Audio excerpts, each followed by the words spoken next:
thank you very much. I'm delighted to be here. The topic of my talk is getting to now. And it's a little introspective, and it's talking about how did I make the decision, the career decision, to become a gerontologist. Back in the 60s and early 70s, I wouldn't say that that was a hot career to be pursuing. In fact, most of us didn't really trust people over 30, I don't think. So, you know, looking toward our elders was probably not quite the norm. As a gerontologist, one of the things that you learn is to look at human development over the lifespan. So it's from birth to the end of life. I think typically as a society, when we look at human development, our perspective is to look at youth and adolescence. And we think that, you know, by the age of 21, we're done. And, you know, we've done all that developing, and now we just live our lives. And that maybe we're somewhat stagnant and we're not dynamic. And I think that the truth is, and for us who are a little bit older, I think we realize that we have changed and that we have evolved over the years. And I just think that's a very important lesson and knowledge and awareness that we have. So really, as we get into our adult years, we still have developmental tasks. The first is really what's called isolation, or intimacy versus isolation, where you know, you leave home and now it's your responsibility or your challenge to form relationships, loving, caring relationships outside of your family itself, and actually to learn unconditional love, where you give unconditionally without any expectation in return. When you get toward the middle of your life, you come to a point of reflection. And the challenge there is really looking at generativity versus stagnation or self-absorption. So it's a period when maybe you've gotten married, you have a family, you're established. And then what do I do next? Is this all that I want to do with my life? And possibly you think about the people that were mentors, that maybe made a difference, the people that have helped and supported you. Maybe you've been somewhat successful, and do you have a responsibility to give back? You know, when you move through this phase successfully, you do reach out and you do feel that you have a responsibility now to give something back to others and not just be self-absorbed with yourself and your own needs. At the end of life, we have to process where we've been. You know, whether the journey's been 40 years, 90 years, we need to come to terms with the life that we lived.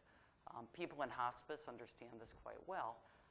And the challenge there is really, do you have ego integrity? Are you comfortable? Did you come to terms with your life as the life that you needed to lead, that you've made the decisions that you know you needed to make, or if you made a decision that you're not so comfortable with, can you let go of that and understand and forgive? Or do you have despair? And that's an unfortunate place to be. And I think that's why it's so important that as we move through this journey of life, that we do think and we do process and we do try to understand in different phases, when we encounter different challenges, what does that mean for us and how can we move forward and be at peace with ourselves? Because I think that certainly would be the goal that we all have. So how did I make this decision? I started thinking about this probably in my 40s after I had become established in my career. And I was like, well, how did I end up doing this, you know? Well, you know, when we make decisions in life, part of it is nature. We've got that raw genetic material that gets all stirred up, and here you are. And I think that certainly affects kind of personality, you know, the nature of who you are as an individual. I was always a caring person. In school, I wanted to help my teachers in grade school and high school. I was always volunteering and doing stuff, you know, to try and help them out. I always cared about the underdog. There was some instinctive part of me that cared about people who maybe weren't as capable. Maybe I was pretty athletic, and you know, I felt bad for the kid who wasn't as good, and I felt they still should be on the team, even if it made it harder to win. you know, they had a right to be there too. I had a sense of fairness. I was kind of a teacher with people. And so when it was time to pursue a career, education was, you know, that was a good field for us back in the 70s. So I pursued a career in education. I went through and I got to my student teaching and I went in there and I was ready to go, and you know what? It didn't feel right. It was a road bump. Here I was, you know, ready to graduate, and it didn't feel right. So I had, you know, I was moving in that direction, and I listened to my heart. I didn't listen to my head, and I said, I've got to do something different. So I had considered other career paths. I had considered being a physical therapist, an occupational therapist, maybe a recreational therapist, and I thought, well, if I have an interest in doing this, maybe I need some experience to test out my ideas. So I saw an ad for a position in a nursing home. So I went and I applied and I became an activity assistant. And I went to work, and within a week, I knew that that was right. It fit. It fit. I so enjoyed talking with the older adults, hearing their stories, seeing the wisdom that they had, and the coping skills. The thing that truly impressed me were some of the coping skills. And I saw the value of attitude. And you know, we see it sometimes, a positive attitude as compared to a negative attitude. I would have people with similar challenges that I would be working with. You know, you could have 3 people and they all had a stroke. That person with a positive attitude, focusing on what they could do, not what they couldn't do, made a world of difference. They were more motivated, they worked harder, and they were going to get home. They were going to get home. The person with the negative attitude, it pulled them down.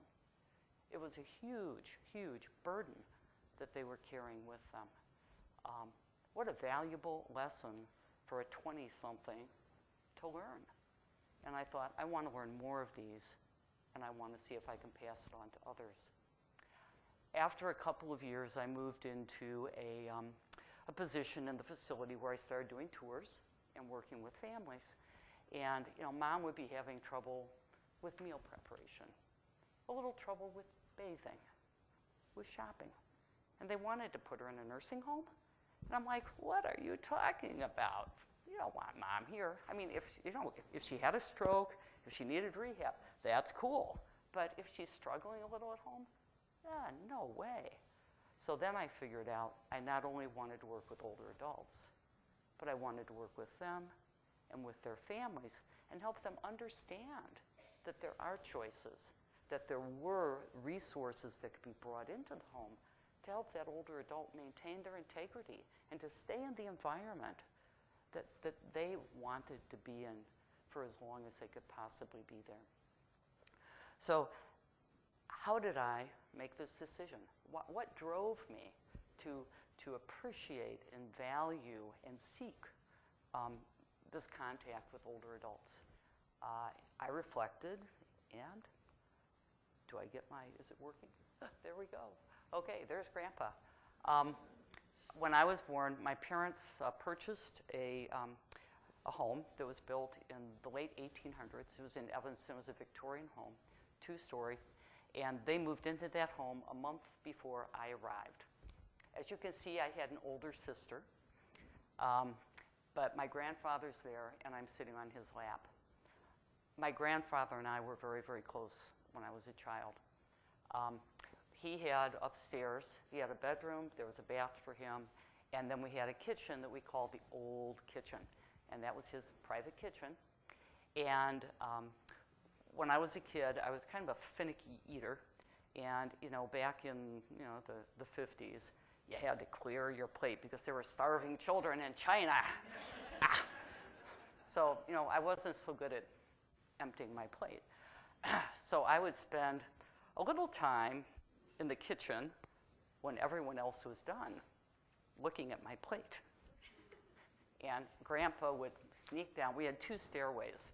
So he would sneak down the back stairway, and he'd come into the kitchen, And he'd say, okay, my Joyce girl, because he was Swedish. He'd say, okay, my Joyce girl, I'll have 2 bites. This was good, if you'll have 1. I'm like, I'm all for it. So he would help me clean my plate, and then I would be able to join the family in the living room. When I would go to bed, I would go up and I would spend a little time with him. And back in the 50s, there was a little soft drink called Squirt. And so I would have my little glass of Squirt and a little snack before I would go to bed.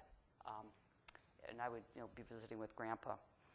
My grandfather, Palmquist, passed away when I was 5 years old. I had another set of grandparents. This is on my mom's side, and this is my Grandma Gregory. And my grandparents, and actually my sister Gail is the little one, and I'm the middle one, so you can see in birth order, I'm the middle child, which is why I'm probably the mediator in the family. So my grandparents live in Kansas City, Missouri, and my mom was very close to her parents, so we would see them at least twice a year. Typically, we would see them over the holidays, and then we would see them over the summers. And I really looked forward to them coming in over the holidays. My grandmother would have a suitcase filled with all kinds of goodies that she had baked, cookies and pies, and of course you had the obligatory Christmas presents. But the only thing with the Christmas presents is they're always soft and squishy, so you knew that they were clothing, which really isn't what you wanted, but it was okay. The other thing that I would do, though, in the summertime is I spent time at my grandparents in Kansas City. And they lived in an area that was a little bit more rural from where I lived in Evanston. And they had a big garden, and I would help them with the gardening, with some of the yard work. My grandfather worked for the Kansas City Star, and he worked the night shift, which meant that he was available in the late afternoons and during the daytime. And so he took me fishing. He taught me how to cast. My dad didn't fish, so Grandpa had to teach me that. He was a wonderful storyteller, and he would just tell all these wonderful stories of, him growing up as a child, and I was just fascinated. Then in the evening, when my grandfather was at work, I would spend time with my grandmother, and she taught me to crochet. My mother didn't crochet, and we would do crafts, and we would bake and cook together. So it was really a very, very special time for me as a child, and I would spend probably 2 or 3 weeks with my grandparents over the summer. Here's another picture, I think, of Grandma and Grandpa. There they are in their kitchen in Kansas City. So my grandfather passed away when I was in high school, and so then my mom became a caregiver, a long-distance caregiver. And my grandma did pretty well for a number of years. Here's another picture of Grandma. This is one of my visits with my grandmother when I was in college, and I met a friend of mine, a college friend, and we went and did one of these photos. So we were pretending like she was the madam at the bordello, and we were the girls. So it was really a lot of fun. My grandmother ended up being diagnosed with ovarian cancer, and my mom stayed with her for a little bit, but then we moved her to be with my parents. By then, I was out of the house and I was on my own, but I would, on Friday nights, go to my grandparents or go to my mom's, and my mom and dad would go out to dinner, and I would spend time with my grandmother, which I really enjoyed, but also was giving my parents a break, especially my mom. So this is, I think, upon reflection, this had a significant impact on my career decision, that without realizing, kind of subliminally, unconsciously, that the relationship that I had with my grandparents, and we had older neighbors in our neighborhood. That was a time when in a neighborhood, everyone kind of had an eye out, so you really had to behave yourself, because if you did anything wrong, it was like, they would tell Mom, and then Mom would say, Joyce, what were you doing? So, oh, nothing. Well, Mrs. Eckert said you were doing such and such. So you had kind of your own neighborhood policing. But they were very, very close. And we had neighbors that actually lived near my parents for like 45 and 50 years before they passed away. So I guess the lesson here is life experience, I think, is a huge piece in terms of the path that we seek throughout our lives. That mentors and giving back are just hugely significant. And that if you've been mentored, then you have a responsibility to mentor and to give back to others. You know, all of us have chosen different paths. We've all had challenges along the way. And that's what life is all about.